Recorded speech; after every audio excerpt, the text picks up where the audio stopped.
Assalamualaikum warahmatullahi wabarakatuh.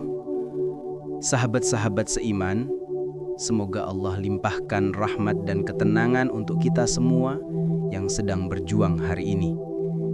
Bagaimana kabarnya hati? Apakah sedang kuat? Atau justru terasa lemah menghadapi ujian yang datang bertubi-tubi? Mungkin hari ini engkau sedang kehilangan pekerjaan. Mungkin sedang menahan air mata karena pengkhianatan orang yang kau percayai. Atau mungkin sedang menatap masa depan yang terasa gelap, tanpa arah, tanpa harapan.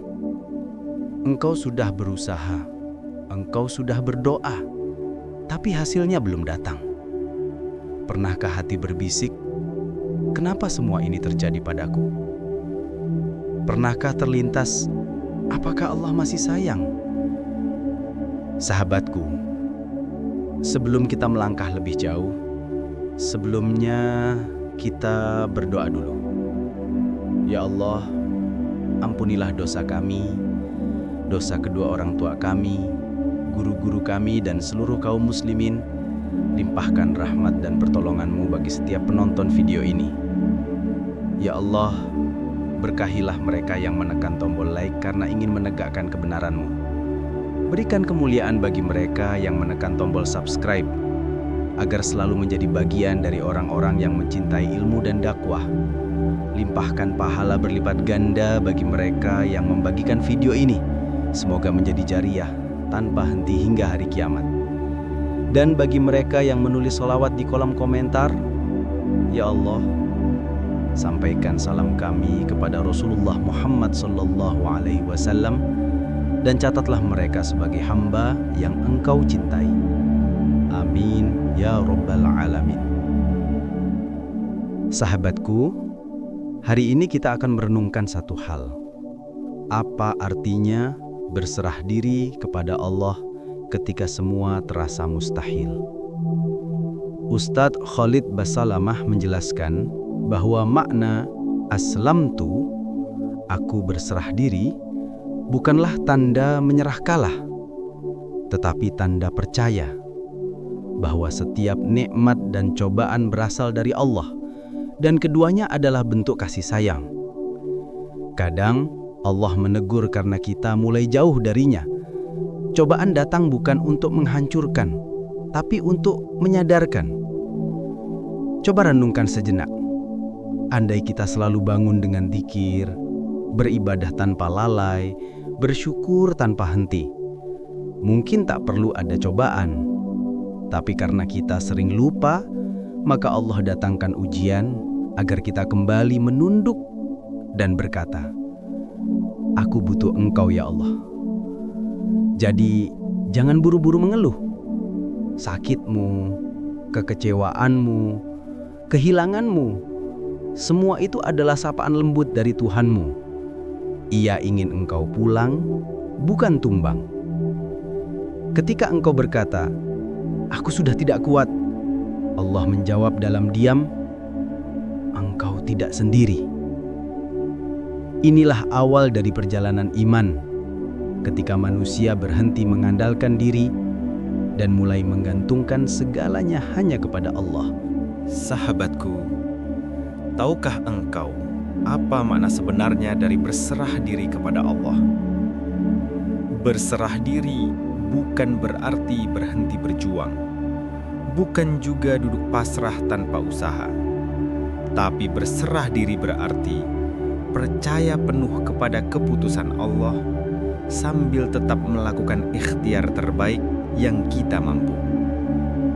Ustadz Khalid Basalamah menjelaskan dalam kalimat "Wa 'alaika tawakkaltu", dan kepadamu aku bertawakal, terdapat keseimbangan yang indah antara usaha dan pasrah. Manusia tetap bekerja, tetap bergerak, tetap berusaha sekuat tenaga, tapi hatinya tenang karena hasil akhirnya diserahkan sepenuhnya kepada Allah.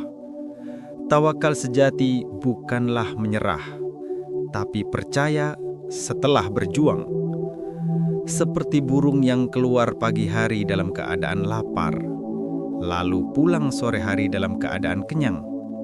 Burung itu tidak hanya diam menunggu rizki, tapi ia terbang mencari, berikhtiar, lalu Allah yang mengatur hasilnya. Rasulullah Shallallahu Alaihi Wasallam bersabda dalam hadis riwayat Bukhari, "Jika kalian bertawakal kepada Allah dengan sebenar-benarnya tawakal, niscaya Allah akan memberi rizki kepada kalian sebagaimana burung yang keluar pagi hari dalam keadaan lapar dan kembali sore hari dalam keadaan kenyang." Begitulah hidup seorang mukmin. Ia bekerja dengan sungguh-sungguh, tapi hatinya tidak bergantung pada hasil kerja. Ia tetap tersenyum ketika gagal, karena tahu Allah tidak pernah salah dalam menulis takdir. Namun sahabatku, banyak dari kita keliru memahami tawakal. Ada yang mengira tawakal itu berarti berhenti berusaha. Padahal itu bukan tawakal, melainkan tawakul, berserah tanpa ikhtiar. Sedangkan Islam mengajarkan tawakal yang aktif, berusaha sekuat tenaga, kemudian menenangkan hati dalam penyerahan. Bayangkan, jika dalam setiap langkah kita selalu membawa rasa tawakal itu. Bangun pagi dengan doa, bekerja dengan niat ibadah, menghadapi masalah dengan zikir, dan menutup hari dengan istighfar. Maka setiap detik hidup kita menjadi tenang, karena kita sadar semua sudah dalam genggaman Allah. Sahabatku, tidak ada yang mustahil bagi Allah. Ketika engkau merasa jalan buntu, ketika semua pintu tertutup, disitulah Allah sedang menyiapkan pintunya sendiri yang hanya terbuka bagi hamba yang sabar dan bertawakal. Jangan berhenti berusaha, tapi setelah semua daya dicurahkan, tenangkan hati dan ucapkan, "Ya Allah, aku telah berusaha. Kini aku serahkan semuanya kepadamu." Karena sesungguhnya keajaiban sering muncul bukan saat kita sibuk mencari, tapi saat kita belajar melepaskan dan percaya. Sahabatku, dalam setiap kesulitan yang menimpa, kita sering lupa satu hal penting, bahwa setiap urusan, sekecil apapun, seharusnya dikembalikan kepada Allah. Ustadz Khalid Basalamah menyebutnya dengan istilah wa ilaika anabtu, yang berarti kepadamu aku kembali. Kalimat ini bukan hanya ucapan, tapi sebuah sikap hidup. Sikap seorang hamba yang sadar bahwa dirinya tidak memiliki daya dan upaya kecuali atas pertolongan Allah. Coba kita renungkan, berapa banyak urusan kecil yang sering kita abaikan untuk diserahkan kepada Allah. Kita ingin cepat berangkat kerja, tapi tidak berdoa sebelum keluar rumah. Kita ingin urusan lancar, tapi lupa memohon agar dimudahkan parkiran, dilapangkan jalan, dan dijauhkan dari kemacetan.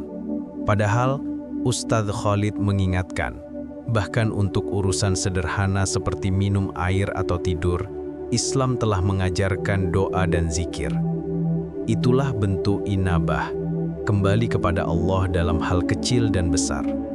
Allah memerintahkan kita untuk senantiasa mengingatnya dalam segala aktivitas. Ketika mau makan, baca bismillah. Selesai makan, ucapkan alhamdulillah.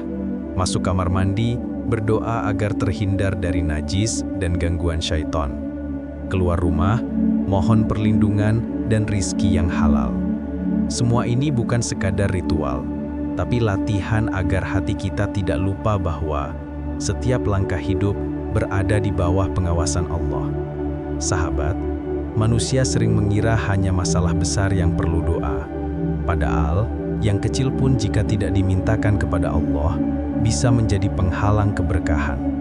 Karena ketika hati mulai merasa, aku bisa sendiri, disitulah ego menggantikan iman.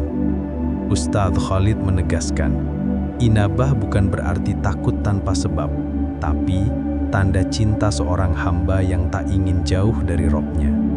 Sebab, siapa yang senantiasa kembali kepada Allah bahkan dalam hal kecil, Allah akan menjaganya dalam hal besar. Bayangkan, Jika setiap keputusan hidup kita dikembalikan kepada Allah, dalam pekerjaan, rumah tangga, rizki, pendidikan anak, hingga urusan hati, betapa damainya jiwa kita. Tidak lagi cemas, karena kita tahu siapa yang memegang kendali. Jadi, mulai hari ini, biasakanlah untuk melibatkan Allah dalam setiap langkah. Ucapkan doa, berzikir, mohon petunjuk, sekecil apapun urusanmu. Sebab orang yang hidupnya selalu mengingat Allah tidak akan pernah tersesat jalan. Barang siapa bertakwa kepada Allah, niscaya Dia akan memberinya jalan keluar dan memberinya rizki dari arah yang tidak disangka-sangka. Quran Surat At-Tolaq ayat 2-3. Sahabat, jangan tunggu hidupmu sulit baru mengingat Allah. Karena yang senantiasa mengingat Allah di waktu lapang akan diingat oleh Allah di waktu sempit. Sahabatku, dalam sejarah perjuangan para sahabat, terdapat satu kisah yang mengguncang hati dan menampar kesadaran kita tentang arti sejati dari tawakal dan kepasrahan kepada Allah.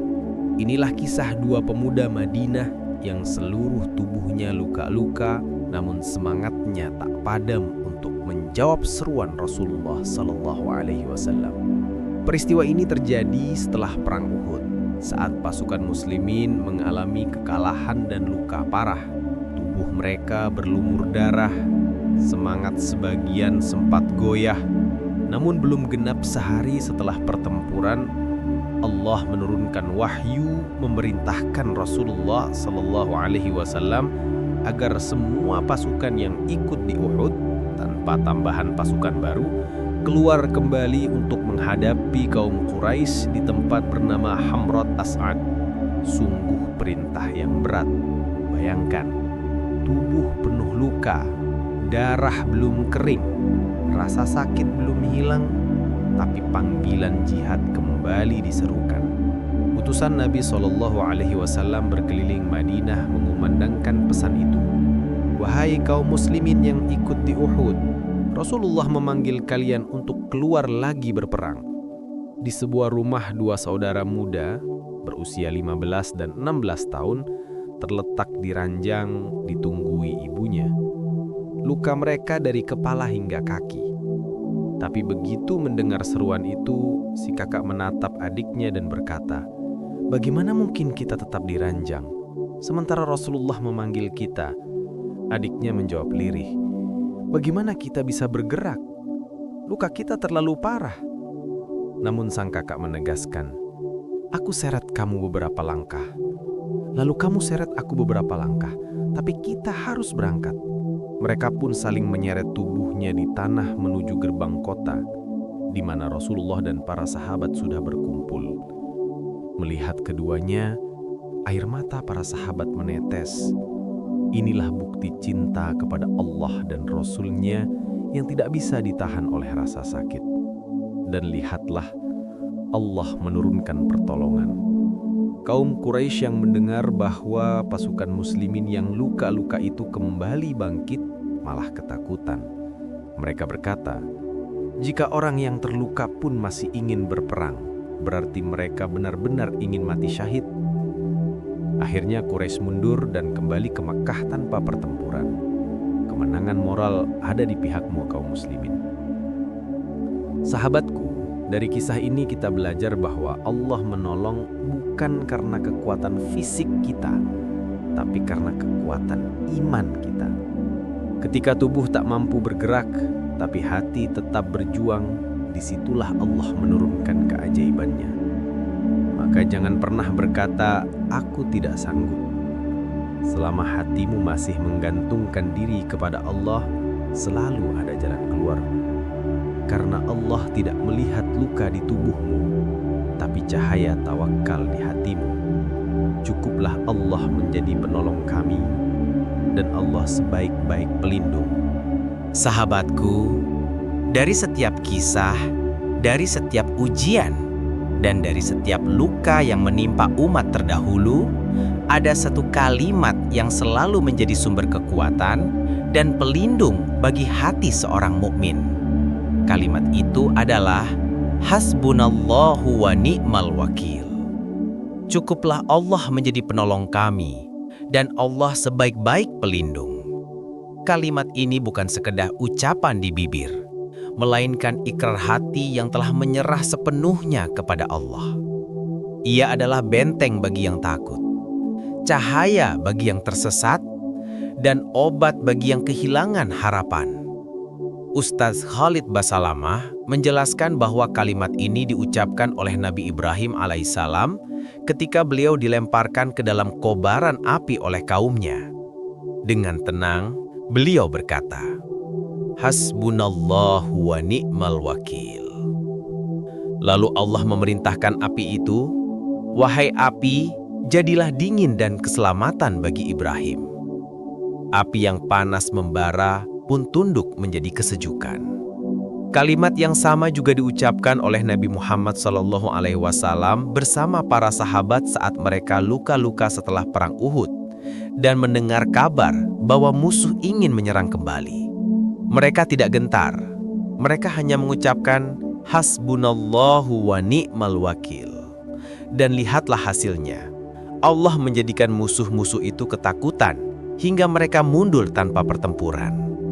Sahabatku, inilah bukti bahwa keajaiban datang bukan dari kekuatan manusia, tetapi dari keyakinan penuh kepada Allah.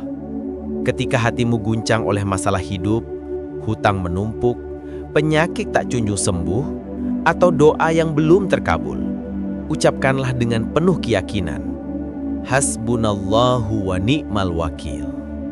Ucapkan berulang kali, biarkan kalimat itu menenangkan dadamu. Karena Allah lah sebaik-baik pelindung yang tidak pernah meninggalkan hambanya. Tidak hanya dalam kesulitan besar, kalimat ini juga menjadi zikir dalam urusan kecil. Saat khawatir kehilangan rezeki, takut menghadapi ujian, atau cemas tentang masa depan, ucapkanlah kalimat ini. Allah akan menenangkan hatimu, menutup aibmu, dan membuka jalan yang bahkan tak pernah terpikirkan oleh akalmu. Barang siapa bertawakal kepada Allah, niscaya Allah akan mencukupinya. Quran Surat At-Talaq ayat 3. Sahabatku, hidup ini terlalu berat jika dijalani tanpa Allah, tapi terlalu ringan jika hatimu bertumpu hanya padanya. Jangan biarkan ujian membuatmu lupa kepadanya, karena justru di tengah kesulitan, Allah paling dekat denganmu. Maka mari, mulai hari ini, jadikan kalimat hasbunallahu wa ni'mal wakil sebagai nafas dalam setiap langkahmu. Ucapkan dengan keyakinan penuh dan lihatlah bagaimana Allah menunjukkan kuasa-Nya di saat yang paling mustahil.